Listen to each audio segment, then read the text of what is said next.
My name is Dinah. This is my tragic story of lust, violence, and revenge. I am the daughter of Jacob, the father of the 12 tribes of Israel. If I had lived in your time, this is how I will tell my story. In case you are wondering, no, my story is not that of nation building. My story is a sad tale of lust, violence, and revenge. My story is intriguing with twists and turns. I hope you hear me out, but if you have no heart for tales of violence, you may skip this one. It all began on a day I would rather forget, when I decided to venture out to meet some young women in my new neighborhood. I was curious about the town, the people, and their way of life. Little did I know what fate had in store for me.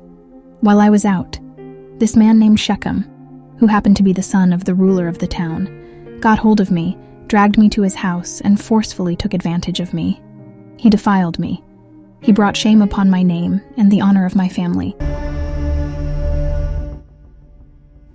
When my father Jacob found out what had happened to me, he was unhappy. But he did not take immediate action. Instead, he waited until my brothers came home from their work in the fields. When my brothers heard what happened to me, how I was defiled by the prince, as expected, they were furious. How could a prince do that to an innocent young girl? While my father seemed unsure of what to do about the situation, my brothers, on the other hand, were rightfully angered and ready to retaliate for the injustice done to their sister. But then, something surprising happened. The man, Shechem, who took advantage of my innocence, came to my father to ask for my hand in marriage. Can you believe it?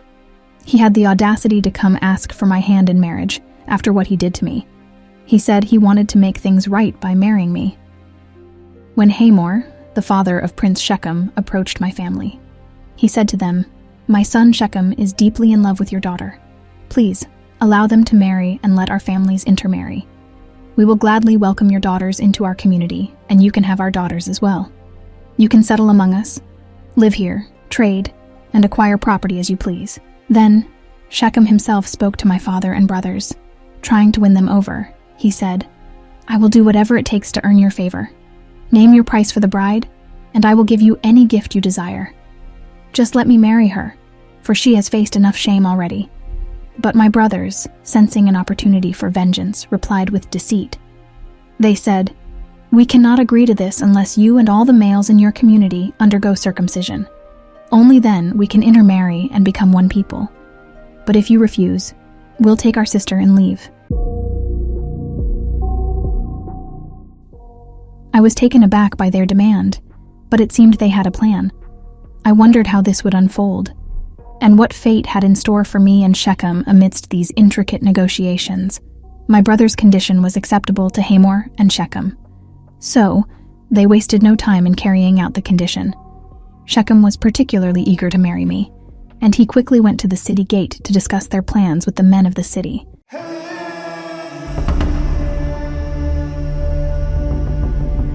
The men were open to the idea of having us live among them, trading and intermarrying with their community.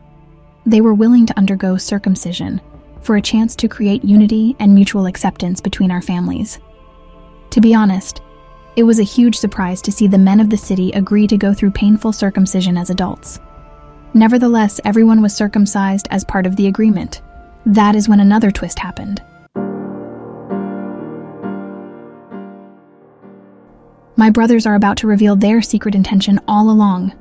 While the men of city were still recovering from the circumcision, my brothers Simeon and Levi had other plans. They took their swords and attacked the city without warning, killing all the unsuspecting males, including Hamor and Shechem. Then, they came for me, taking me from Shechem's house. As they left, my brothers looted the city, taking livestock, donkeys, and anything else they could carry. They even took the women and children as captives, claiming everything in sight as plunder of war. I was torn by this violence and the actions of my brothers. While I had been wronged, this retaliation seemed too extreme. I knew this would only bring more pain and conflict, and I feared for what consequences would come next. The situation had escalated beyond my control. When our father Jacob heard of the carnage caused by brothers in the name of avenging my honor, he called for Simeon and Levi. He was deeply troubled by what they had done. It is not just the killing of the innocent people. He also knew that my brother's vengeful act had made us vulnerable to the wrath of the people living in the land. We were already few in number, and now, with the Canaanites and others potentially joining forces against us, he feared for the safety of our household. But my brothers didn't back down or show remorse. In response to my father's concern, they defiantly asked him, should he have treated our sister like a prostitute?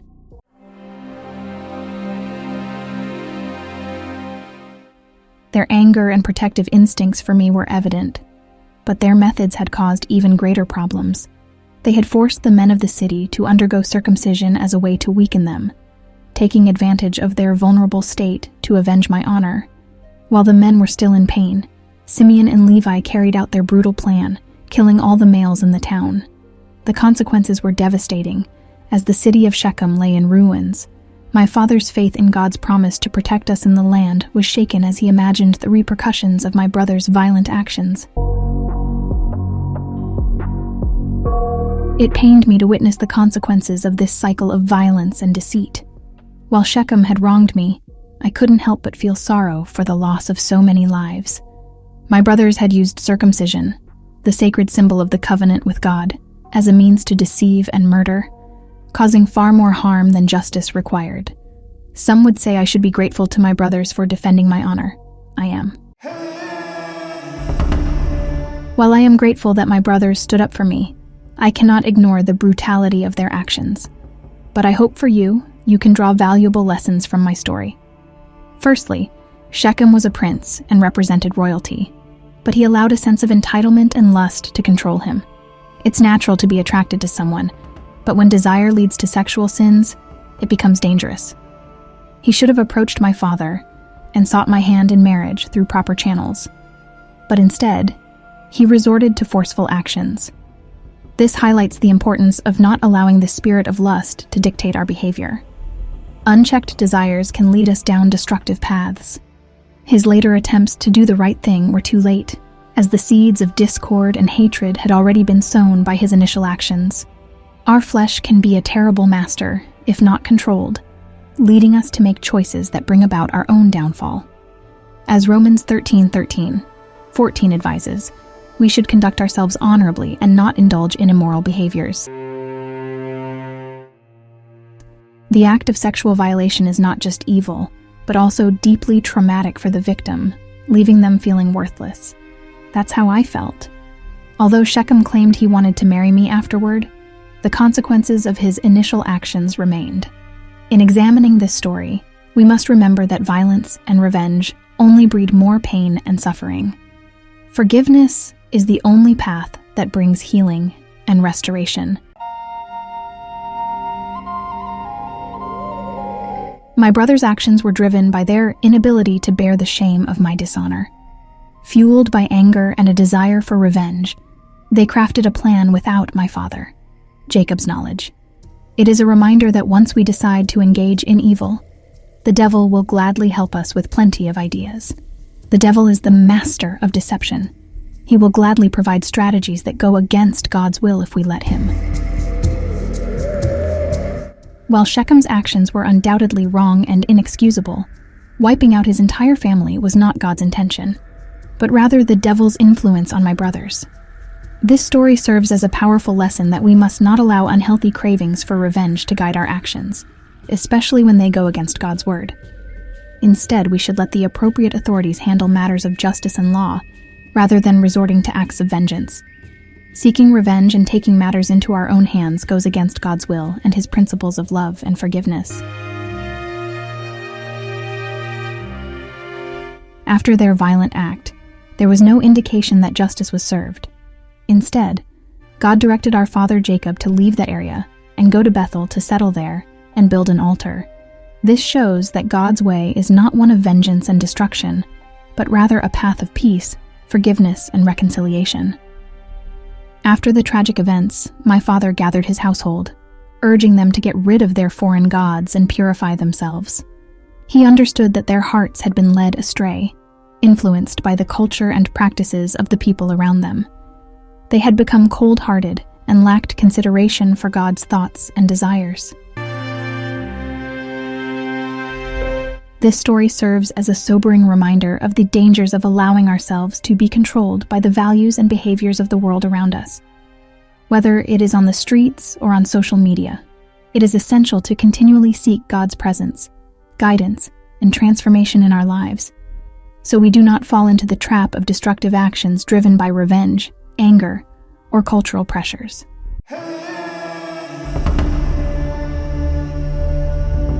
Thank you for watching this imagined narration of the story of Dinah, the daughter of the Christian patriarch, Jacob. The Bible does not provide specific details about Dinah's life after the events recorded in Genesis 34. That is, the tragic incident with Shechem and the subsequent retaliation by her brothers. In fact, Dinah's story is not mentioned again in the biblical narrative, but we can imagine that the experience left her with great trauma. The later lives of Simeon and Levi are recorded in the Bible, providing us with some information about their journeys and consequences of their actions.